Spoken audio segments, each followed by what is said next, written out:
Varahi silks మన నెల్లూరులో September 25వ తారీఖున గొప్ప ప్రారంభం. నమస్తే రమ్మగారు. నమస్తే జయ. రమ్మగారు, దేవీ నవరాత్రుల్లో ప్రతిరోజు తల స్నానం చేయాల్సిన అవసరం ఉంటుందా? ఇలా కొన్ని ప్రశ్నలు చూసాను నేను మన వీడియోస్ కింద. మరి తల స్నానం ఎవరు చేయాలి ఎవరు చేయకూడదు అని ప్రతిసారి మాట్లాడుకుంటాను జయ. ఇప్పుడు దంపతులు కూర్చుని పూజ చేసుకునేటట్టయితే పీటల మీద కూర్చుంటే మగవాళ్ళు శిరస్నానం, ఆడవాళ్ళకి కంఠస్నానం, పసుపు రాసుకుని స్నానం చేస్తే ముత్తైదువుకి సరిపోతుంది. మగవాళ్ళు మాత్రం తలస్నానం చేయాలి, ఆడవాళ్ళకి కంఠస్నానం, పసుపు రాసుకోవటం అనేది ఒక సాధారణ నియమం, అది ఉంచుకోవాలి.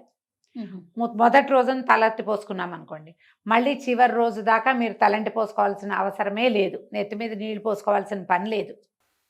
పసుపు రాసుకుని స్నానం చేస్తే సరిపోతుంది. మధ్యలో ఏదో ఒక రోజు తలస్నానం చేయాల్సి వచ్చింది, చికాగ్గా ఉంది, మీకే కావాలంటే రుద్దుకోండి. కానీ ఈ అమ్మవారికి నివేదన వండాలంటే తలస్నానం చేయాలన్నది లేదు, ముత్తైదువుకి లేదు. ఇంట్లో ఎవరైనా పెద్దవాళ్ళు ఉండి, అమ్మో నా అత్తగారు మేనత్తో భర్తలు లేరు అనుకుందాం అనుకోండి, వారు గనక ప్రసాదం నివేదన వండేటట్టయితే, నివేదనకి వండేటట్టయితే శిరస్నానం చెప్పేవాళ్ళు. ఈ పూజ చేసుకునే వాళ్ళకి శిరస్నానం అక్కర్లేదు, వీళ్ళు పసుపు రాసుకుని స్నానం చేస్తే సరిపోతుంది. తర్వాత ఇంట్లో పూజ ఎవరు చేయాలి? మగవారు చేయాలా, ఆడవారు చేయాలా ఈ 11 రోజులు కూడా అనే ఒక ప్రశ్న కూడా వింటున్నాం. ఇప్పుడు ఇది మన ఇంట్లో మగవాళ్ళకి అలవాటు ఉండి వాళ్ళు కూడా కూర్చుంటే బాగుంటుందమ్మా. నిజానికి ఈ కలశం పెట్టడం ఇప్పుడు అందరూ చేసుకుంటున్నారు, ఇది వరకటి కాలంలో ఇది కాదు కదా. మగవాళ్ళే కలశ స్థాపన అదంతా కూడా మగవాళ్లే చేస్తే, ఆడవాళ్ళు పరిచర్య వెనకాలన్న వెనక పువ్వులు గివ్వులు అన్నీ అందించటము, నైవేద్యం చేయటం, మడిగట్టుకుని మహానివేదన అది మగవాళ్లే చేయటమే విధానంగా ఉండేది. క్రమంగా పూజలు చేసేవాళ్ళు కూడా ఇది మానేశారు, అవి చేయటం లేదు.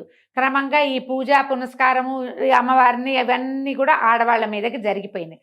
మామూలుగా 10-15-20 ఏళ్ళకి కొన్ని పద్ధతులు మారిపోతూ ఉంటాయి. అట్లా ఇప్పుడు పూజ అంటే ఆడవాళ్ళు చేసుకునేది అనేది వచ్చేసింది దాంట్లో. మగవాళ్ళు భార్యాభర్త ఇద్దరు కూర్చుని దసరా పూజలు చేసుకుంటే చాలా మంచిది. ఓ పురోహితుడుండి చెప్పుకుంటే మరీ మంచిది. అవకాశం లేదు, ఆడవాళ్లే చేసుకుంటారు. మనకి మనుస్మృతి ప్రకారం ఒక పాయింట్ ఉంది, మగవాళ్ళు ఏ పూజ చేసినా పరిచర్య అంతా ఆడవాళ్లే చేస్తారు.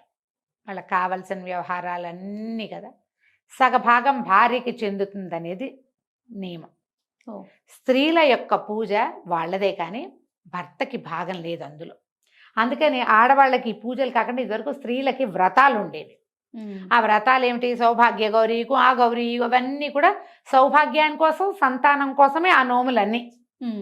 వాటిల్లో మళ్ళీ తర్వాత జన్మని కోరుకునేవి కూడా, మంచి జన్మల కోసం కోరుకునే వ్రతాలు కూడా కొన్ని ఉండేవి. ఆడవాళ్ళకి కేవలం వ్రతాలుండి, నోములుండి, ఇంట్లో పూజా విధానము దేవతార్చన మగవారిదే. ఆ విధానం కొంతకాలం క్రితం మన దగ్గర నడిచేది.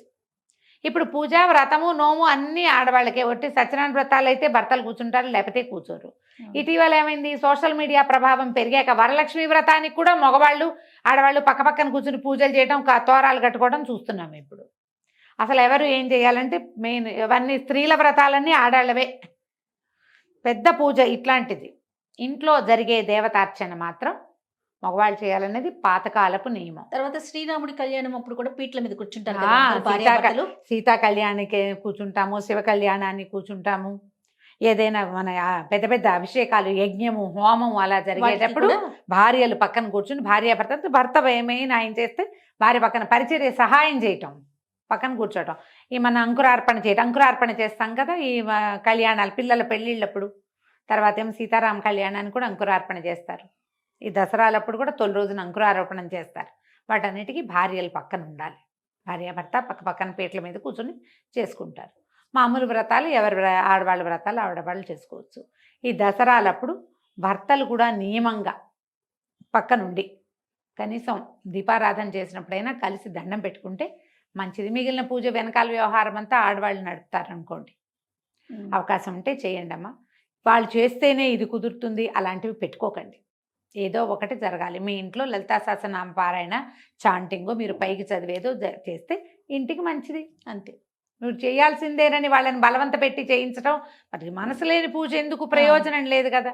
వాళ్ళే ఆలోచించుకుని దిగారనుకో సంతోషం. బాధే లేదు. ఒకవేళ అలా కానప్పుడు మీరైనా చేసుకోండి, ఏం పర్వాలేదు. రైట్. నమస్తే రమ్య గారు. నమస్తే జయ.